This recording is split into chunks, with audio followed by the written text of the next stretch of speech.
How to fix Microsoft Teams black screen on Android phone. Hello guys, in today's video I'm gonna show you how to fix Microsoft Teams black screen on Android phone. First, open Play Store and make sure your Microsoft Teams is updated.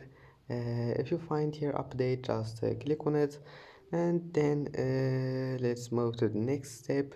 Go to settings and then apps, and now click apps again, and here we'll find Teams. Click on it. Now click storage and then click clear data, and now click force stop, and that's it.